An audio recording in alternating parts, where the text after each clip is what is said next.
Kohalik preester. Mina olen. Tulge palun edasi, inspektor.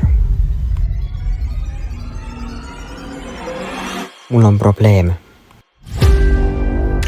Minu juurde tuli klient härra Toomingas ja ta väitis, et tema juures kummitab ja vastas tõepoolest siis tõele.